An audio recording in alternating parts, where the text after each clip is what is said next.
A causa de una fuga por una toma clandestina en un ducto, 4 planteles educativos de la Ciudad de México no reanudaron las clases. Se trata de la Escuela Primaria Margarita Maza de Juárez, la Secundaria 234 José Mancisidor, un centro multimodal y el CENDI número 22 Antón Macarenco, todos en la colonia Granjas de la Alcaldía Iztacalco.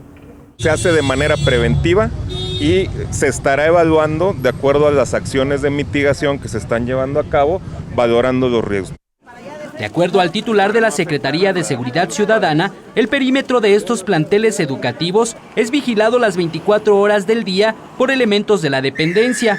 Son tareas que corresponden al operativo de seguridad regreso a clases, en el que participan permanentemente cerca de 12,000 policías capitalinos.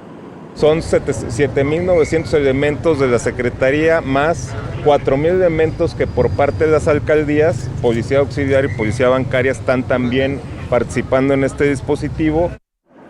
A ellos se suman los sobrevuelos que realizan diariamente 6 helicópteros tipo Cóndor, y por tierra lo hacen más de 2,000 vehículos en las 16 alcaldías de la capital mexicana. El dispositivo también contempla la presencia policíaca en más de 2,000 senderos seguros.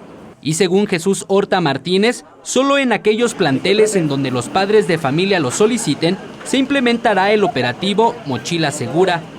Es decir, no será un programa general, sino será un programa a petición de parte, de acuerdo a las condiciones de cada plantel y de acuerdo sobre todo a las peticiones de los padres de familia.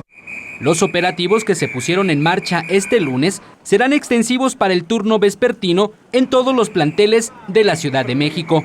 Con imágenes de Liber Rodríguez, Eric Pinto, 21 Noticias.